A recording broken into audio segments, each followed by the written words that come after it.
యలమంచిలి రవి గారు ఒక్క ప్రశ్న సూటిగా చెప్పాలి. జనసేనలోకి ఎప్పుడు జాయిన్ అవుతున్నారు? అంటే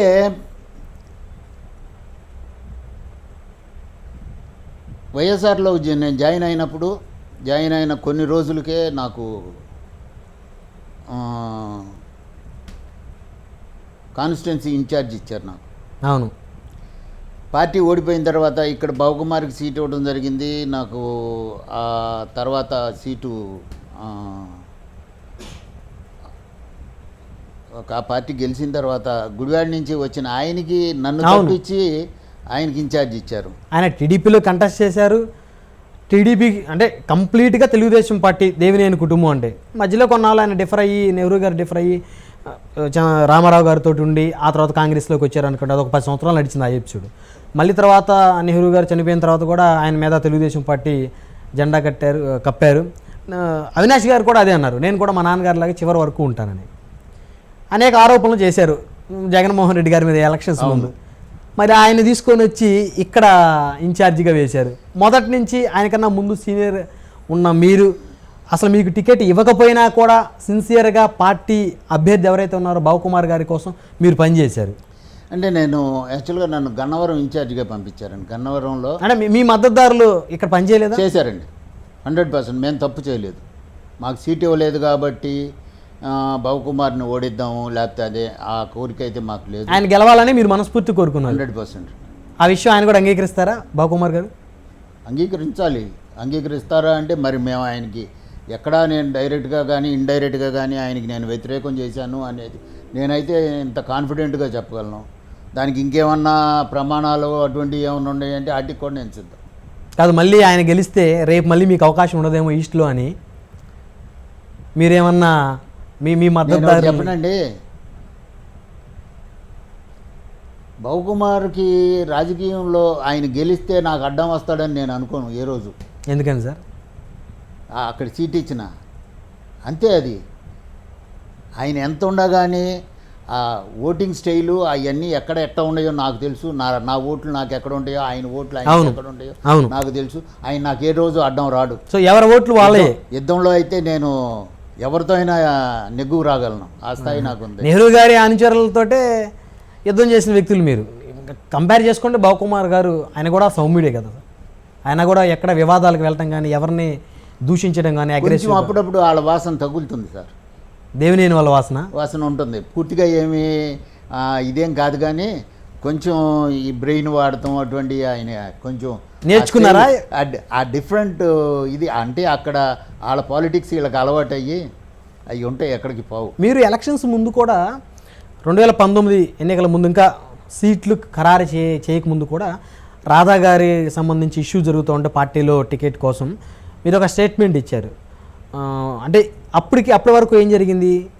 సెంట్రల్ రాధా గారు అనుకున్నారు, మల్లాది విష్ణు గారికి ఆయన్ని ఇన్ఛార్జ్ వేయటం, ఆయన్ని తిరగమంటం ఆదేశాలు జారీ చేశారు. రాధా గారు అనుచరులు గొడవ చేశారు. ఈస్ట్కి వెళ్ళమన్నారు రాధా గారిని అని చెప్పేసి వెంటనే ఇంకొక న్యూస్ అయితే ఫుల్గా చక్కెరలు కొట్టేసింది రాష్ట్రం మొత్తం. మీరు వెంటనే వాయిస్ ఇచ్చారు, వంగవీటి రాధా నా మేనల్లుడు అంటాడు, ఆయన పోటీ చేస్తే నేను చాలా సంతోషంగా ఆయన గెలుపు కోసం నేను పనిచేస్తాను అని చెప్పేసి మీరు స్టేట్మెంట్ ఇచ్చారు. మంచిగా ఏమండి, రాధా మంచి నాయకుడు అండి, సర్వీస్ చేసే మనస్తత్వం ఉంది. రాధా ఎమ్మెల్యేగా ఉన్నప్పుడు ఒక చిన్న వివాదంలో రాజశేఖర రెడ్డి గారు ఆయనకి ఏదో వివాదం ఒక 2 గ్రూపుల్లో వివాదంలో ఉండట్లో వాళ్ళ గోలు నీకెందుకు రాదా, నువ్వేదన్నా కోరుకో, నీకేమన్నా కావాలంటే నేను చేసి పెడతానండి. ఆయనేం కోరుకున్నాడు, రాణిగారి తోటలో వాళ్ళకి ఇళ్ళు ఇవ్వాలి పట్టాలు, అవి కొంచెం వివాదంలో ఉన్నాయి. ఆల్రెడీ అప్పటికి వాళ్ళ అమ్మగారు ఉన్నప్పుడే భాస్కర్రావుపేట ఇక్కడికి రావటం ఇవన్నీ జరిగినాయి. వాటిలో అవి వివాదాలు ఆ పని పెండింగ్లో ఉంది. ఆయన కోరుకున్నది ఏమన్నాడు, నాకు అది ఇవ్వు ఇది ఇవ్వు అని కోరుకోలే, వాళ్ళ పట్టాలు ఇవ్వమని కోరుకున్నాడు. ఆ మనస్తత్వం ఉన్నాడు ఏమవుతాడండి, ప్రజలకు దగ్గర అవ్వాలా, ప్రజల్లో ఆయన్ని ఎప్పుడు వదిలిపెట్టకూడదు. అట కానీ ఆయన అందుబాటులో ఉండరు అనేటువంటిది ఉంది కదా సార్, కార్యకర్తలకు అందుబాటులో ఉండరు, ఆఫీస్లో దొరకరు రాధా గారు అంటే మీరు ఒప్పుకుంటారా? ఒప్పుకోనండి. ఇప్పుడు నేనే ఉన్నానండి, 2 లక్షల మంది జనాభా ఈ కాన్స్టిట్యున్సీ, 2,80,000 మంది జనాభా. ఈ 2,80,000 మందికి వర్కింగ్ అవర్స్లో లెక్క తీసుకొని కేటాయించమంటే ఎంతమందిని కేటాయించగలనండి? 5 సంవత్సరాల మీద మీరు చెప్పండి, ఎన్ని నిమిషాల టైం వస్తుంది? అవును. ఎవరిని కలవగలం? కలవలేనాడల్లా నేను ఆయన వెళ్ళాను కలవలేను అని అంటే కనుక అది పొరపాటు. ఆయన మనస్తత్వం మంచిదా కాదా? అవును. వచ్చినాడికి సాయం చేస్తాడా లేదా? వచ్చినాడిని ఏమన్నా అవి కావాలి ఈ కావాలి నువ్వు అది చెయ్యి ఇది చెయ్యి అని బెదిరియటం అటువంటి పంచాయతీలు చేయటం ఆయనకు ఉందా లేదా? ఈ అలవాటు ఉందా లేదా? వాళ్ళ తండ్రి ఎక్కడ ఉన్నాడు? ఎమ్మెల్యే చేశాడు. తల్లి ఎమ్మెల్యే చేసింది, ఆయన ఎమ్మెల్యే చేశాడు. వాళ్ళ పెదనాన్న ఎమ్మెల్యే చేశాడు. యువతలాళ్ళు ఎమ్మెల్యే చేశారు. అవును. ఆ రోజున వాళ్ళ ఆర్థిక పరిస్థితి వీళ్ళ ఆర్థిక పరిస్థితి బేరీ చేసుకోండి. ఈరోజు బేరీ చేసుకుంటే ఎవరు ఎక్కడ ఉన్నారు? ఆయన ఎలా ఉన్నాడు, వాళ్ళు ఎలా ఉన్నారు. తప్పేమో. ఇంకా అందులో ఆయన గురించి మనం తప్పుగా ఆలోచించాల్సిన అవసరం లేదు. వెళ్ళిన వాళ్ళకి అవకాశం వచ్చిందా లేదా అంటే ఆ టైము వచ్చేదాన్ని కేటాయింపుని బట్టి ఉండదు. మీరు వెళ్ళిన టైం కరెక్ట్ కాకపోవచ్చు, బయటికి వెళ్ళాల్సిన అవసరాలు ఉంటాయి. ఏమంటే నాకు రిటైనింగ్ వాల్ ఉంది, రిటైనింగ్ వాల్ కోసం దాదాపు 2 నెలలు విజయవాడలో బయలుదేరి వెళ్ళేవాడిని, హైదరాబాద్ వెళ్ళి హైదరాబాద్ నుంచి మళ్ళీ సాయంకాలానికి విజయవాడ వచ్చేవాడిని. అట్టా 2 నెలలు నడిస్తే నాకు ఆ ఫైల్ కదిలింది.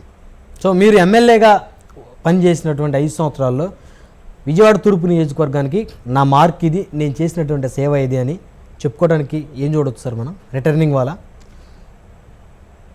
వాళ్ళండి 100 కోట్లు. కృష్ణలంకలో